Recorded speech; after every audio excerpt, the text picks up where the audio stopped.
Good afternoon, everyone. A warm welcome to all the esteemed doctors joining us today. As a part of 12th anniversary celebration of Docplexus, we continue our special series of scientific webinars that bring forward meaningful, evidence-based and practice-relevant discussions for our medical community.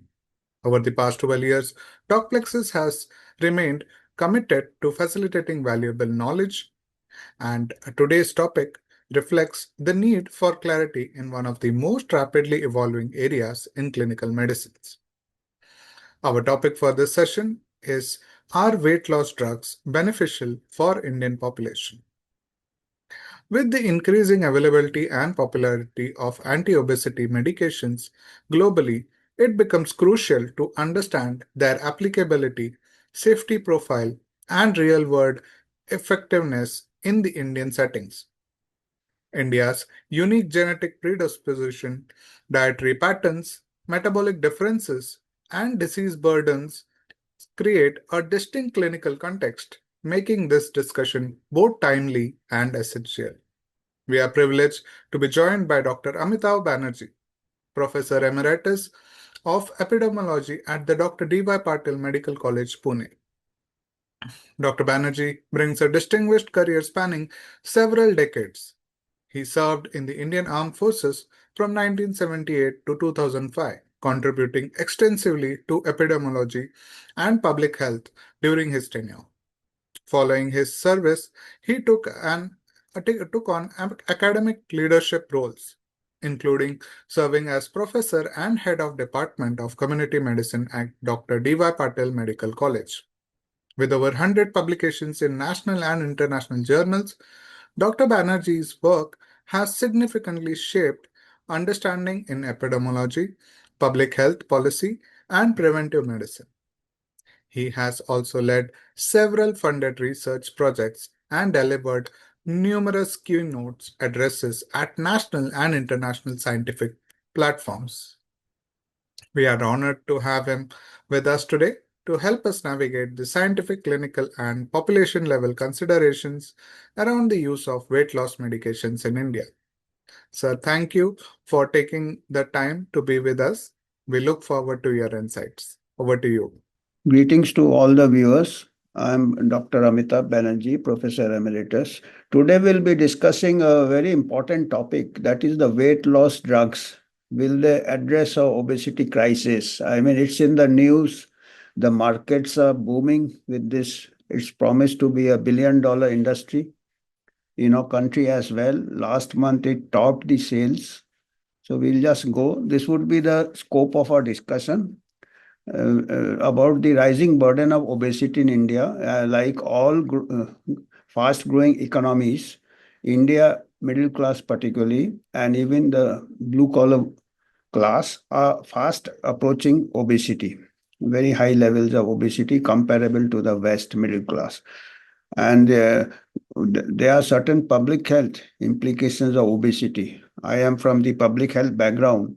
So the obesity per se may not be much of a problem, but for some cosmetic purposes, but it is a risk factor for number of conditions like diabetes. We are already diabetic capital of the world, coronary heart disease, osteoarthritis, malignancy, non-alcoholic fatty liver, and in the long run, liver cirrhosis and other liver disorders, and many more conditions. And we'll just briefly go over the social determinants of obesity, because sometimes there may be social solutions, non-pharmacological solutions, and weight loss drugs. The question is whether they will live up to the high expectations, as everyone is having very high expectations, and what is the way forward. So coming to the obesity crisis, according to the latest NFHS 5, the National Family Health Survey, there is compared to the NFHS 3, that was in 2005, and this is in 2019. Between these two surveys over a period of 15 years, the obesity is rising not only in adults, also under 5. And under 5 obesity tracks into adult obesity. Under 5 obesity has risen 127% between the two surveys at the country level. Then even adolescents. Adolescent girls and boys also have seen a 125% increase in obesity from 2.4% to 5.4% and 288% from 1.7 to 5.6% respectively. Boys, if you see, have gained more weight than girls. If you see, girls have gained 125%, the adolescent girls, and the boys have gained 288%. That also reflects the gender discrimination in our country. Boys must be getting more rich foods, calorie rich foods, more pocket money. So this also is a reflection of a social discrimination, gender inequality. But of course, good that girls have gained less weight because obesity is a problem. In adults, the prevalence increased by 91% among women, 12.6% to 24%, and 146% among men. Again, the gender disparity is illustrated here. And so it's a nationwide health crisis from the child to the teenage to adults across all age categories. So it's a very concerning factor. And what are the factors driving this obesity? These are social determinants because the buying capacity and the social marketing of ultra processed foods. This is the big industry. And according to the Indian Economic Survey 2024-25, ultra processed foods consumption in India surged from $900 million to $37.9 billion. So growth rate of this ultra processed food industry is 33% annually. So you can see it just coincides so well with the obesity survey at the population level, NFHS 3 and NFHS 5, the same coinciding with the rise in the ultra processed food industry. So one has to really see, the policymakers have to really think, are we promoting the market forces? We have created a market for ultra processed food which is going into 37.9 billion, which is growing so many times more than our own growth rate, economic growth, that is 33% annually. And now, once the problem is there, again, the market forces are coming to promote the anti-obesity drugs instead of addressing the root causes. And ultra-processed food is not only harmful for causing obesity and related morbidities, but also per se it has got other side effects, like some may be having coloring agents, some may be having carcinogenic and other things, and host of other problems, ultra processed food, and also takes away the money from the healthy foods. Nutrition, as it is, we are having major nutrition problems, B12 deficiency, vitamin B12 deficiency, anemia, and other problems we are having. Yeah, we are having excess of calories in the form of carbohydrates, and ultra processed foods are rich in sugar, and of course hypertension and all, salted. And between 2011 and 2021, retail sales of ultra processed foods grew at a compound annual growth rate of 13.7%. So this is the number one problem for the rising obesity trends, coupled with the buying capacity. Other drivers of the obesity pandemic are child nutrition report, how fatty foods, ultra-processed foods, and beverages high in fat, sugar, and salt are increasingly replacing fruits, vegetables, and traditional diets. This is a UNICEF report. So these all are the basic problems. Unless you address this at the policy level, at the population level, at the awareness level, at the individual level, community, family level, you are promoting both the markets, ultra processed foods as well as the aggressive and targeted marketing campaigns, along with easy availability, are influencing food choices children rather than personal preferences.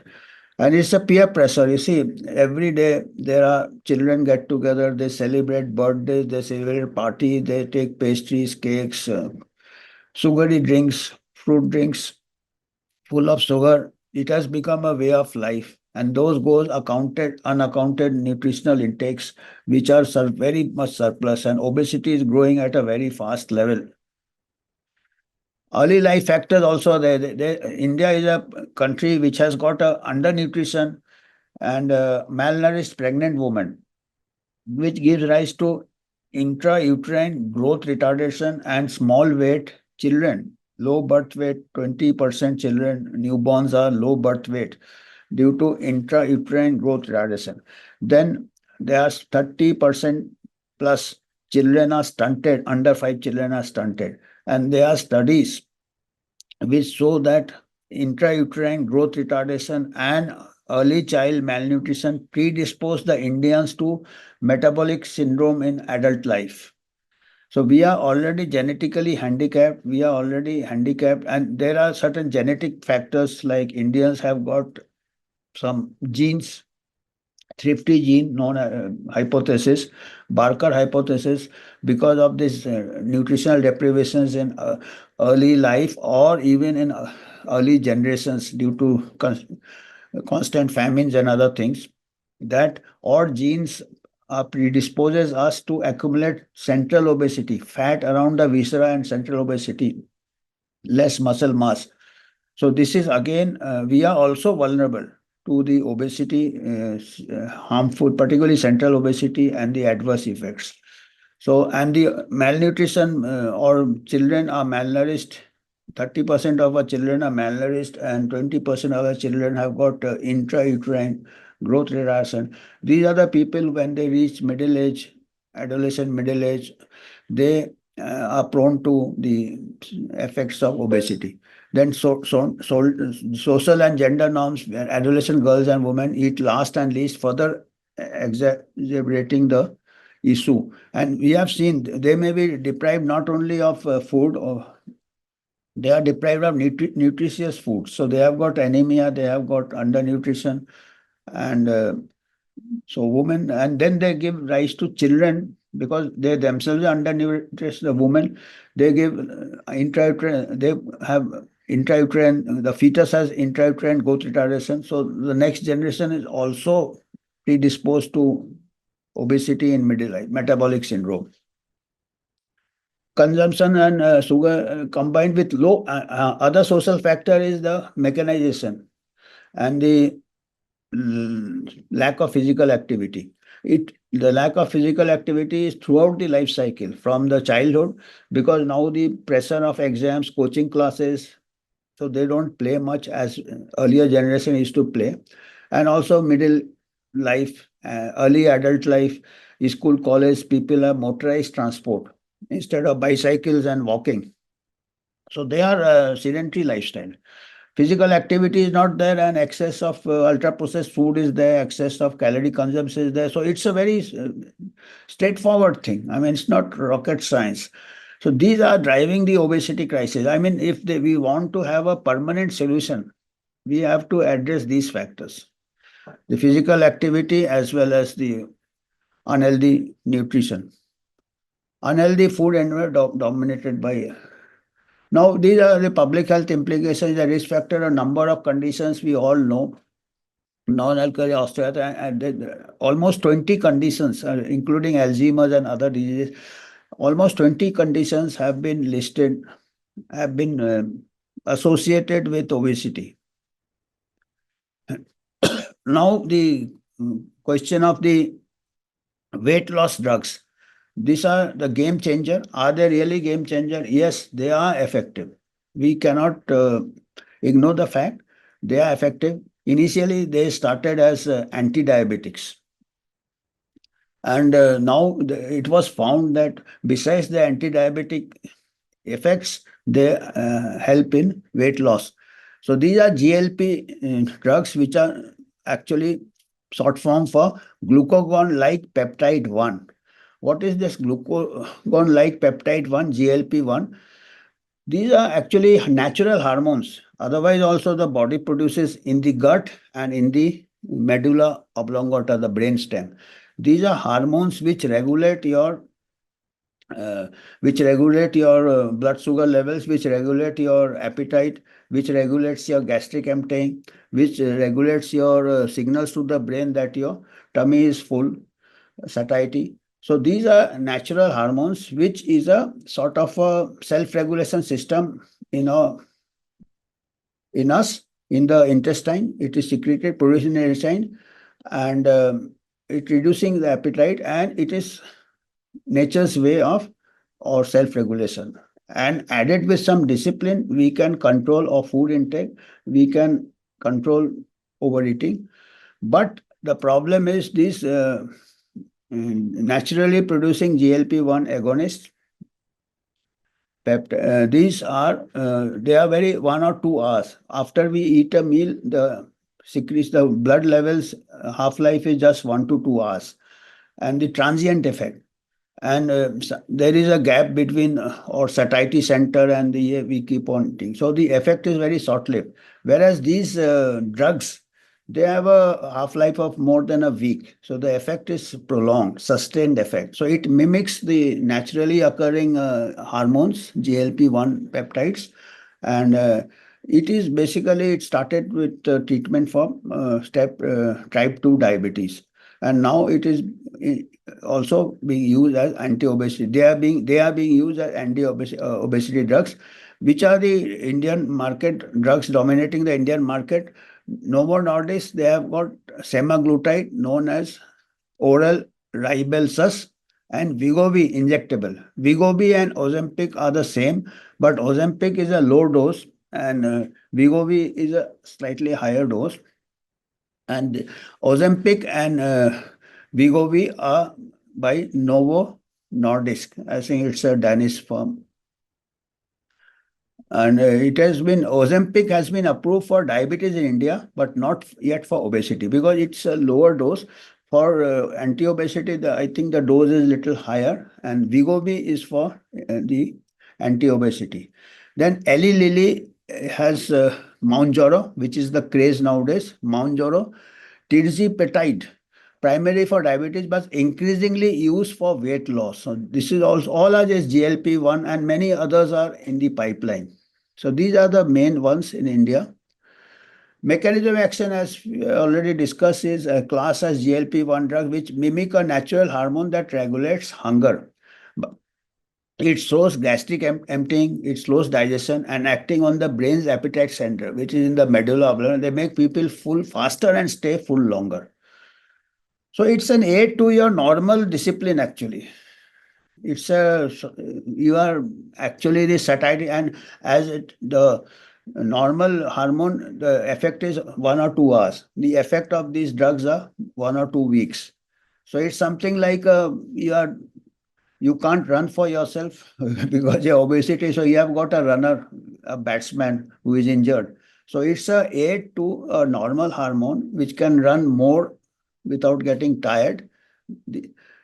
Once a week, most of the drugs are self-injecting arm, thigh, or stomach. They curb cravings because you feel full. And in Mounjaro cases, also boost metabolism and energy balance. So these are some of the. But everything comes with a cost. So undesirable effects, most users regain weight within a year of stopping as the body resists weight loss and old cravings return because most of it is psychologically of cravings. Prolonged use without exercise or strength training also strip away muscle along with. This is very important. Muscle loss. You may feel you are getting losing weight, but the weight loss may be due to loss of muscle rather than fat. And muscle loss is really not desirable. And particularly Indians already have a genetic predisposition of more fat and less muscle and central obesity. So this is and therefore, even with the drugs, you have to keep on doing exercise, otherwise you lose muscle. So this is a very undesirable side effect, muscle loss, particularly in Indians because of a genetic predisposition. And almost the failure rate is 15%. I mean, it might be same for your lifestyle and exercise also, because side effects range from nausea and diarrhea, because there is a nausea because your tummy is full. There may be GIT disturbances, then gallstones. So pancreatitis, that's a serious side effect, acute pancreatitis, muscle loss. And in animal studies, they have been associated with cancers of the thyroid in animal studies. Because cancer takes time, so we don't know. We have to follow up humans because these drugs are recent development. India's high carb, low protein diet already fuels sarcopenic obesity. Sarcopenic obesity is less of muscle, more of fat. So these loss of muscle alongside and loss without adequate protein oxides can make it worse. So it's not a panacea that you take the year and you lose weight.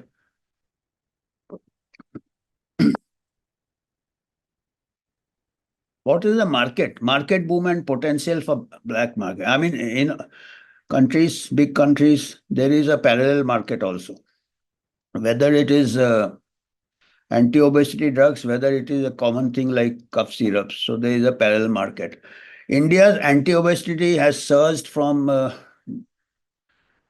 to $100 million today. Each monthly injectable pen, 4 weekly doses, cost is around 14,000 to 27,000 rupees. Steep for most Indians. The patent of semaglutide with active ingredient Ozempic expires in March next year. So March next year, there is going to be a big race, marathon race or sprint rather, because these things come like sprint very fast. Next year, expect the on your marks, set and go, because March is the deadline when large number of generics will be unleashed in the market. So huge market potential. It is predicted to become 1 billion market with right prices, intake and government incentives. And you see, the market doesn't lose when the prices come down because more people take it. When it is 27,000 rupees, few will afford it. When it is 1,000 rupees, many more, 100 times more will afford it. So, and it captures the market. And people are becoming less disciplined nowadays. There is less time for physical activity. There is a stress which increase your craving for food, lack of physical activity. So with affordable, they can be potent, and then that can another side effect are the potential for misuse. It can be misused over the counter because under prescription it may be monitored well, but so race for Novo and Dr. Reddy's in May alleged patent infringement, and already there have been some conflicts around patent. Then, and the Dr. Reddy and other pharma companies are planning to launch it on a worldwide scale. And Cipla and all are also, they are the people who go on large scale, cheaper drugs, generics. So this generic, other Lupin, Sun Pharma are generic after Novo and Lilly's success.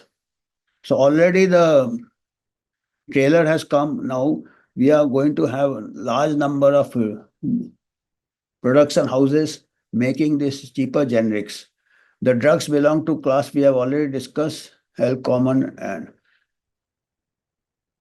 how weight loss now. Now the concern is about can be misused. Anecdotes of patient being put on high doses of weight loss are gym trainers. You see, gym trainer, dietitians, and beauty clinics with no authority to prescribe them. You see, in our country, there are no regulation. Drugs are freely available and they are entering this in the hands of people who do not have the knowledge to monitor the side effects and the indications. Some online pharmacies are delivering drugs and a cursory phone consult in the absence of prescription. Beauticians offer bridal packages promising rapid slimming before the big day. So these all have been documented. There are fears of spurious medicines flooding the market. As it is, or drug control is not very robust, even for drugs which are essential drugs. Time to time we get spurious medicines in the market. Federal Minister Jiten Singh has advised caution on the newer drugs. This is I am just predicting how things will move. This is the Gartner hype cycle curve, which is in the management jargon. This predicts how a new innovation behaves over time. So initially there is a big, if you see the initial curve is a huge upward tick. That is the hype we are having now. The huge sale, huge promotion, huge use and misuse. And then there is a fall because with large sudden use, unmonitored, unchecked, unsupervised, there may be adverse events. Adverse events, then it loses its hype and the sale comes down or the use come down.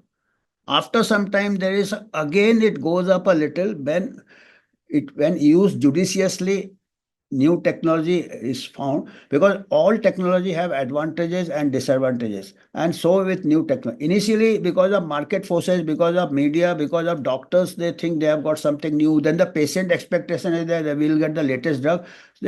So then the side effects come, it comes down, then there is a again it takes up a little, and then there is a plateau and it continues. That in highly selected cases genuine use is there. So that is what we expect in the long run. Initially, there will be hype, there may be side effects, there may be mishaps, and subsequently, then they will pick up the pieces and then it will be found beneficial. It's like in human relations also. Initially, there is a honeymoon period, then the honeymoon period fades, then there is a long term companionship in a happy relationship. Similarly, we expect this weight loss drugs may also move forward like that. So, this is the way forward. We are likely to see a popularity weight loss drugs follow the Gartner curve, and initial, we are now in the honeymoon phase. Fat loss drugs has topped pharma seller. This today's news only, Times of India. It has Augmentin 2 was the antibiotic, which is number one. It has become number one. Mounjaro has become the top selling brand in domestic pharma retail market with sale of 100 crores in October last month only. We may encounter a phase of disillusionment and popularity coming down on awareness of the limitations and side effects. The limitations we have said ki it is not once you give up the drug, you gain weight in few months. Then there are other side effects like pancreatitis, gallstones, aversion to food, muscle loss. And then you find that you might as well do exercise and do dietary modification. In any case, you are not eating because you lost appetite. So you might discipline yourself. Like the Japanese do. They have a rule that they will stop eating once they are 80% full. They keep 20% space in the stomach. So that they are just adding to the natural hormone, which takes time to kick in that you are full. So they have the self-discipline. So similarly, the when the side effects are more, people may go back to lifestyle modification and dietary restriction. And then later it may pick up somewhat and plateau at a low level of initial hype and find its place in the toolkit of expert clinicians. Many clinicians it will be in the toolkit of many clinicians. Many clinicians use it. Gastroenterologist, it is a good, conservative substitute for bariatric surgery. I mean, some people do have problems which is refractory to lifestyle and dietary restriction.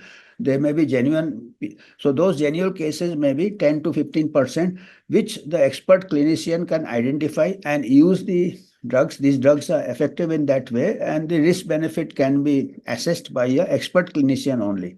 Over the counter, they are likely to be misused and people may become more complacent and lazy.